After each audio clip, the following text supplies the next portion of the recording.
بڑی تعداد میں جمع میری ماؤں بہنوں اور بیٹیوں، آج کا یہ پروگرام مدرسہ فاروقیہ کا سالانہ پروگرام ہے۔ مدرسہ فاروقیہ للبنین والبنات، یہ وہ ہمارے علاقے کا مدرسہ ہے کہ جہاں الحمدللہ بچوں کی تعلیم کا بھی معیاری بندوبست ہے، اس کے ساتھ ساتھ بچیوں کے لیے بھی مختلف شعبہ جات میں تعلیمی سلسلہ چل رہا ہے۔ پھر ساتھ ساتھ وقتی تقاضوں کے مطابق عصری تعلیم پر بھی جس ادارے میں توجہ دی جا رہی ہے، یقیناً یہ خوش آئند ہے، وقت کی ضرورت ہے۔ برادر مکرم جناب حضرت مولانا عبدالغفار صاحب دامت برکاتہم ایک عرصے سے اس علاقے میں کام کر رہے ہیں، مولانا کی خدمات ہیں، یقیناً ان کے لیے یہ صدقہ جاریہ ہے۔ کتنی ہی بچیاں ماشاءاللہ یہاں سے پڑھ پڑھ کر عالمہ بن کر گئی اور وہ مختلف جگہوں پر دین کا کام کر رہی ہیں۔ کتنے ہی بچوں نے یہاں سے الحمدللہ حفظ قرآن مکمل کیا۔ اللہ رب العالمین اس ادارے کو مزید ترقی نصیب فرمائے اور اہلیان علاقہ کو اس ادارے کی صحیح قدردانی نصیب فرمائے۔ اس میں کوئی شک نہیں کہ جس علاقے میں کوئی دینی ادارہ کام کر رہا ہوتا ہے، جس دینی ادارے میں اللہ کا قرآن، اللہ کا دین پڑھایا جا رہا ہوتا ہے، اس ادارے کی برکت سے اللہ پورے علاقے پر اپنی خیروں کا نزول فرماتے ہیں۔ اللہ کی طرف سے رحمتوں کی آبشاریں برستی ہیں۔ جن علاقوں میں اللہ کا قرآن پڑھایا جاتا ہے، وہ علاقے خاص اللہ کی طرف سے خیروں کا، برکتوں کا وہ علاقہ حقدار بن رہا ہوتا ہے۔ خوش نصیب ہیں اس علاقے کے لوگ کہ جن اس علاقے میں ماشاءاللہ یہ مدرسہ کام کر رہا ہے۔ یاد رکھیے، مدرسہ دین کی چھاؤنی کا نام ہوتا ہے۔ مدرسہ جہاں ہمارے ایمان کی حفاظت کے اسباب مہیا کیے جاتے ہیں، مدرسہ اسے کہا جاتا ہے جو ہماری حفاظت کا قلعہ ہوتا ہے، ہماری روحانی اور ایمانی حفاظت کا یہ قلعہ ہوتا ہے۔ یہ مدرسہ ہمارے لیے کارآمد، ہمارے لیے دونوں جہانوں کی فلاح کا سبب بنتا ہے۔ یہ مدرسہ جس کی نسبت بڑی عظیم نسبت ہے، کوئی بھی جو مدرسہ ہے اس مدرسے کی نسبت جا کر ملتی ہے اس صفہ کے چبوترے کے ساتھ۔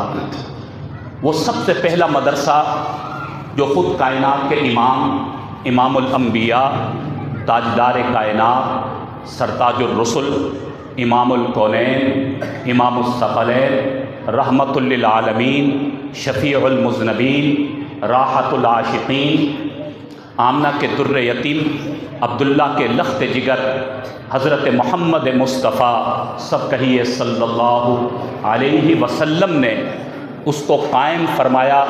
یہ پہلا مدرسہ جو صفہ کے چبوترے پر قائم کیا گیا تھا، اور وہاں سے یہ سلسلہ شروع ہوا۔ پڑھانے والے خود کائنات کے امام تھے اور پڑھنے والے صحابہ اکرام تھے۔ تو پھر صحابہ اکرام نے وہاں مدرسے سے فراغت حاصل کی، اللہ کا قرآن پڑھا، پیغمبر کی حدیث پڑھی، اور یہ سلسلہ چلتا رہا اور آج تک جو مدارس کا ہمیں ایک سلسلہ نظر آتا ہے، مدارس کا جو ایک جال نظر آتا ہے، ان مدارس کی نسبت اسی صفہ کے چبوترے کے ساتھ ہے۔ وہی اللہ کا قرآن، وہی اللہ کا دین جو وہاں پڑھایا جا رہا تھا، وہی آج بھی ان مدرسوں میں پڑھایا جا رہا ہے۔ جس قرآن کی نسبت اس مدرسے کو تھی، وہی نسبت آج کے ان مدرسوں کو بھی حاصل ہے۔ تو یہ مدرسہ ایک عظیم یوں کہہ سکتے ہیں کہ ایک درسگاہ کا نام ہے۔ یہ مدرسہ دونوں جہانوں کی جہاں پر فلاح ملتی ہے، اس عظیم دینی ادارے کا نام ہوا کرتا ہے۔ ہم بڑے خوش نصیب ہیں کہ اللہ تعالیٰ نے ہمیں مدرسوں کی محبت نصیب فرمائی۔ ان مدرسوں میں اللہ کا قرآن پڑھایا جا رہا ہے، جس اللہ کے قرآن کو اللہ نے ہمارے لیے دنیا میں بھی کامیابی کا ذریعہ بنایا ہے، آخرت میں بھی کامیابی کا ذریعہ بنایا ہے۔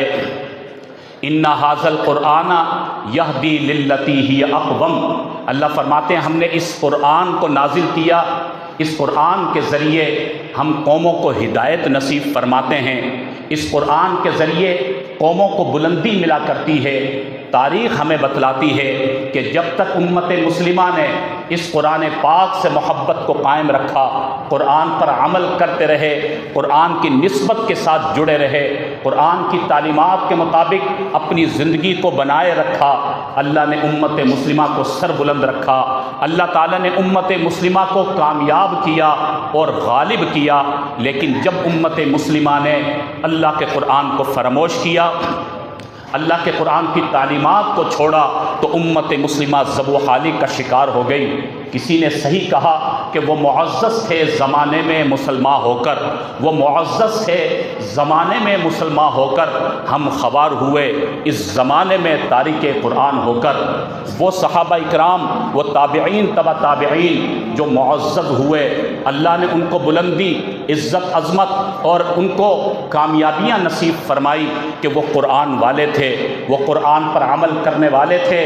لیکن آج امت مسلمہ جو ذب و حالی کا شکار ہے، آج امت مسلمہ جو مختلف قسموں کے حالات کا شکار ہے، اس کی وجہ یہی ہے کہ آج ہم نے قرآن پاک سے اس تعلق کو ختم کر دیا جس ترتیب سے قرآن پر عمل کرنا چاہیے تھا، قرآن کے مطابق زندگی کو بنانا چاہیے تھا، قرآن کے مطابق اپنی انفرادی اور اجتماعی زندگی کو ہمیں مزین کرنا چاہیے تھا۔ ہم نے اس درجے میں قرآن کے تعلق کو برقرار نہیں رکھا۔ جب قرآن کو اپنی زندگیوں سے نکالا، اپنی تہذیب سے نکالا، اپنے کلچر سے نکالا، اپنے کاروبار سے نکالا، اپنی تجارت سے نکالا اور اپنی انفرادی اور اجتماعی زندگیوں سے نکال باہر کیا، تو امت مسلمہ ذب و حالی کا شکار ہو گئی، امت مسلمہ آزمائش میں مبتلا ہو گئی، مغلوب ہوتی چلی گئی۔ آج میرے بھائیوں، ہم جب اپنے معاشرے کے حالات کو دیکھتے ہیں، ہم جب اپنی انفرادی اور اجتماعی زندگی کو دیکھتے ہیں، اپنے لوگوں کے حالات کو دیکھتے ہیں، تو ہمیں مختلف قسموں کی پریشانیاں نظر آتی ہیں، جس سے معلوم کریں ہر انسان بیچارہ بے سکونی کا رونا روتے نظر آتا ہے، ہر انسان کی زبان پر ایک الگ دکھ کی داستان ہے، مختلف قسموں کی پریشانیاں ہیں، بے چینیاں ہیں۔ کیا وجہ ہے آج کے مسلمان بیچارہ بے سکون کیوں ہے؟ کیونکہ آج کے مسلمان نے اپنے حقیقی کامیابی کے راستے کو چھوڑ دیا۔ وہ رب چاہی زندگی جس میں دونوں جہانوں کی فلاح تھی، وہ رب چاہی زندگی جو قرآن والی زندگی تھی، وہ رب چاہی زندگی جو نبی کے دین والی زندگی تھی، اس زندگی کو چھوڑا، رب چاہی زندگی کو فراموش کیا اور مسلمان من چاہی زندگی کی طرف چل پڑا۔ جب من چاہی زندگی پر اس نے عمل کرنا شروع کیا تو مسلمان بیچارہ پریشان ہو گیا، بے چین ہو گیا، سکون کی دولت اس سے ختم ہو گئی۔ اللہ کا قرآن مجھے اور آپ کو سمجھا رہا ہے، الا بذکر اللہ تطمئن القلوب۔ آؤ، اگر تمہیں دلوں کا سکون چاہیے، اگر تمہیں راحت چاہیے، تمہیں اطمینان چاہیے، تمہیں کامیابی چاہیے، عزت و عظمت چاہیے، اگر تم چاہتے ہو کہ اللہ کی مدد و نصرت کے دروازے کھل جائیں، تو آؤ، تطمئن القلوب، تمہارے دلوں کا اطمینان اللہ نے اپنے دین سے وابستہ رکھا ہے، تمہارے دلوں کا اطمینان اللہ نے اپنے قرآن سے وابستہ رکھا ہے، تمہارے دلوں کا اطمینان اللہ نے پیارے نبی صلی اللہ علیہ وسلم کے طریقوں میں رکھا ہے۔ ان طریقوں کے مطابق جب زندگی بنے گی تو اللہ کی مدد و نصرت کے دروازے بھی کھلیں گے، اللہ کی طرف سے رحمتوں کی آبشاریں بھی برسیں گی۔ بس ضرورت اس بات کی ہے کہ ہم حقیقی معنوں میں رب چاہی زندگی گزارنے والے بن جائیں، پیارے دو عالم صلی اللہ علیہ وسلم کے، نبی اکرم صلی اللہ علیہ وسلم کے طریقوں کو زندہ کرنے والے بن جائیں۔ تو پھر جس طرح اللہ نے صحابہ اکرام پر اپنی نصرت کے دروازے کھولے تھے، آج بھی وہی نصرت کے دروازے کھل سکتے ہیں۔ میرے بھائیوں، آج بھی ہم اپنی زندگیوں میں انقلاب لا سکتے ہیں، آج بھی اپنی زندگی کے اندھیروں میں روشنی پیدا کر سکتے ہیں۔ کتاب انزلناہ الیک لتخرج الناس من الظلمات الی النور، اللہ قرآن میں فرماتے ہیں کہ اس کتاب کو ہم نے نازل کیا، اس لیے نازل کیا کہ اس کتاب کے ذریعے سے ہم لوگوں کو اندھیروں سے نکال کر روشنی عطا کریں گے۔ من الظلمات الی النور، اس قرآن کے ذریعے ہمیں اندھیروں سے نکال کر روشنی عطا کی جائے گی۔ اس قرآن کے ذریعے ہم پستیوں سے اٹھ کر اللہ ہمیں بلندیاں عطا فرما دے گا۔ اس قرآن کے ذریعے ہماری ساری محرومیوں کا ازالہ ہو جائے گا۔ اس قرآن کے ذریعے ہمارے سارے مسائل کا حل نکل آئے گا۔ جب اس قرآن سے محبت کریں گے تو ہمارے مسئلے خود بخود حل ہوتے چلے جائیں گے۔ جس طرح صحابہ کرام نے ہر مشکل گھڑی میں اللہ کے قرآن سے مدد لی، اللہ کے دین سے مدد لی، تو اللہ کی طرف سے ہر مشکل گھڑی میں ان کی مدد و نصرت ہوتی چلی گئی۔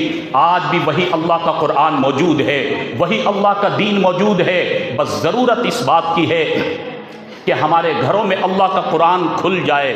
مائیں بہنیں سن رہی ہیں، اگر ہم چاہتے ہیں کہ ہمارے گھروں کی زندگی میں انقلاب آئے، ہمارے گھروں میں تبدیلی آئے، ہمارے گھروں کا ماحول اچھا ہو جائے، تو ہمیں غلافوں سے اللہ کے قرآن کو نکالنا ہوگا، اللہ کے قرآن کو پڑھنا ہوگا، اللہ کے قرآن کو سمجھنا ہوگا۔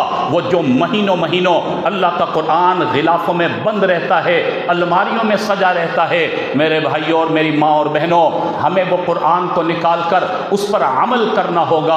حضور اکرم صلی اللہ علیہ وسلم نے ایک موقع پر ارشاد فرمایا کہ جس گھر میں اللہ کے قرآن کی تلاوت ہوتی ہے، اللہ کا قرآن پڑھا جاتا ہے، قرآن کی تلاوت کی برکت سے اللہ کی طرف سے جنت سے ایک نور کا خیمہ آتا ہے اور اس گھر پر سایہ فگن کر دیا جاتا ہے، اس گھر پر لگا دیا جاتا ہے۔ جس گھر میں اللہ کا قرآن پڑھا جاتا ہے، وہ پڑھنے والا مرد ہے یا پڑھنے والی عورت ہے، کوئی بڑا ہے یا چھوٹا ہے، جو قرآن پڑھ رہا ہے، قرآن پڑھنے کی برکت سے اس گھر پر نور کا خیمہ جو جنت سے آتا ہے وہ سایہ فگن کر دیا جاتا ہے۔ اور پھر فرمایا کہ آسمان سے رحمت کے فرشتوں کی ایک جماعت اترتی ہے اور وہ تلاش کرتی ہے کہ جہاں پر اللہ کا قرآن پڑھا جا رہا ہو، جب انہیں نظر آتا ہے فلاں محلہ ہے، فلاں علاقہ ہے، فلاں گھر ہے اور اس گھر پر وہ نور کا خیمہ سایہ فگن ہے، تو انہیں یقین ہو جاتا ہے یہ جنتی خیمہ اس لیے لگایا گیا کہ یہاں پر اللہ کا قرآن پڑھا جا رہا ہے۔ تو روایت میں کہ وہ رحمت کے فرشتوں کی جماعت اس گھر میں نزول کرتی ہے، وہ اس گھر میں آ کر اللہ کا قرآن سنتی ہے۔ جتنی دیر تک قرآن پڑھا جاتا رہتا ہے، رحمت کے فرشتے بھی موجود رہتے ہیں، وہ جنتی نور کا خیمہ بھی سایہ فگن رہتا ہے۔ پھر جب تلاوت مکمل ہو جاتی ہے، وہ نور کے فرشتے بھی، رحمان کے فرشتے بھی واپس چلے جاتے ہیں، وہ نورانی خیمہ بھی واپس چلا جاتا ہے۔ اگلے دن پھر اسی طرح اس گھر میں قرآن کی تلاوت ہوتی ہے، کوئی مرد و عورت، کوئی قرآن کی تلاوت کرنے والا اللہ کا قرآن پڑھتا ہے، اور اسی طرح فرمایا کہ جنت سے نور کا خیمہ آ کر وہاں پر سایہ فگن ہو جاتا ہے، رحمت کے فرشتوں کا نزول ہوتا ہے۔ روزانہ جب تک گھر میں یا دکان میں یا کسی بھی جگہ پر اللہ کا قرآن پڑھا جاتا رہتا ہے، اسی طرح رحمتوں کی آبشاریں برستی رہتی ہیں، اسی طرح وہ نور کا خیمہ سایہ فگن ہوتا رہتا ہے، رحمت کے فرشتوں کا نزول ہوتا رہتا ہے۔ پھر فرمایا جب تلاوت کرنے والے انسان کا اپنے وقت پر انتقال ہو جاتا ہے، یہ دنیا سے چلا گیا یا دنیا سے چلی گئی، پھر فرمایا کہ وہ آسمان کے فرشتے آتے ہیں، انہیں وہ نور کا خیمہ نظر نہیں آتا کہ تلاوت کرنے والا یا تلاوت کرنے والی تو دنیا سے وہ انسان چلا گیا۔ جب انہیں پتہ چلتا ہے اس کا انتقال ہو گیا، تو فرمایا کہ وہ رحمت کے فرشتے اس گھر میں آ کر اس انسان کے لیے دعائے مغفرت کرتے ہیں، وہ رحمت کے فرشتے اس تلاوت کرنے والے انسان کے لیے دعائے مغفرت اور دعائے رحمت کرنا شروع کرتے ہیں۔ اور پھر فرمایا ایک دو دن کے لیے نہیں، بلکہ فرمایا قیامت تک کے لیے وہ پورے فرشتوں کی جماعت وقف ہو جاتی ہے اور اس انسان کے لیے دعائے مغفرت کرتی رہتی ہے۔ تو میرے بھائیوں، اللہ کا قرآن میری ماں اور بہنوں جب ہم اپنے گھروں میں کھولیں گے تو پھر اللہ کی رحمتوں کی آبشاریں برسیں گی۔ تو آپ سے گزارش ہے، ماؤں بہنوں سے بھی گزارش ہے کہ بھائی اللہ کے قرآن کی قدر کریں، اللہ کے قرآن سے محبت کریں، اپنے گھروں میں قرآن کی تلاوت کا معمول بنائیں۔ جتنی بھی مائیں بہنیں ہیں روزانہ قرآن کی تلاوت کا معمول بنایا کریں، جتنے بھی احباب موجود ہیں قرآن پڑھا کریں۔ اور میرے بھائیوں، یہ قرآن کا زیور ہمیں ملتا ہے ان مدارس سے، ان مدرسوں کی ہم قدر کریں، ان مدرسوں کے ساتھ ہم تعاون کریں۔ آپ کے علاقے میں ماشاءاللہ یہ ایک معیاری مدرسہ ہے، عظیم دینی درسگاہ ہے، جو تقریباً پچھلے 20-25 سال سے تو ہم دیکھ رہے ہیں مولانا عبدالغفار صاحب ماشاءاللہ شب و روز محنت کر رہے ہیں۔ کتنی بچیاں پڑھ پڑھ کر چلی گئی، کتنے بچے پڑھ پڑھ کر چلے گئے۔ الحمدللہ یہ فیض چل رہا ہے، یہ سلسلہ جاری اور ساری ہے۔ خوش نصیب ہیں وہ اشخاص، خوش نصیب ہیں وہ افراد کہ جنہوں نے اس ادارے کے ساتھ تعلق بنائے رکھا، اس ادارے کے ساتھ تعاون کیا۔ یاد رکھیے اللہ کے گھر اسی طرح چلا کرتے ہیں، خوش نصیب لوگوں کو اللہ قبول فرمایا کرتے ہیں۔ آپ میں سے وہ خوش نصیب تھے کہ جن کو اللہ نے قبول کیا اور اس ادارے کے ساتھ ان کا تعاون لگ گیا۔ آج الحمدللہ ادارہ آگے بڑھ رہا ہے، ہمارا تعاون ہوگا تو بھی ادارہ آگے بڑھے گا۔ ہم اہلیان علاقہ تعاون نہیں کریں گے تو بھی انشاءاللہ کام آگے بڑھتا رہے گا۔ آپ سے گزارش ہے کہ بھائی اس ادارے کے ساتھ ہر طرح سے تعلق کو بنائے رکھیں، دامے درمے سخن قلبیں، کوئی وقت دے کر اس ادارے کو مضبوط کرے، کوئی اخلاقی تعاون کے ذریعے سے مضبوط کرے، کوئی مالی طور پر اپنا تعاون دے کر اس ادارے کو مضبوط کرے۔ یہ صدقہ جاریہ ہے۔ جو ہماری کوشش، جو ہمارا کردار، جو ہماری محنت، جو ہماری جد و جہد اللہ کے دین کے لیے، اللہ کے گھر کے لیے لگ جائے گی، وہ ہمارے لیے آخرت میں ذخیرہ بنے گی، ہمارے لیے کارآمد ہوگی۔ اس لیے میرے بھائیوں اور میری ماں اور بہنوں، مدرسہ فاروقیہ للبنین والبنات اس کے لیے دعا بھی کیا کریں، اس کے ساتھ تعاون بھی کیا کریں۔ اللہ کرے یہ ادارہ مزید ترقی حاصل فرمائے اور اللہ اس ادارے کو دن دگنی رات چوگنی ترقی نصیب فرمائے۔ اور برادر مکرم جناب مولانا عبدالغفار صاحب جو محنت فرما رہے ہیں، ان کی محنت کو اپنی بارگاہ میں مقبول و منظور فرمائے۔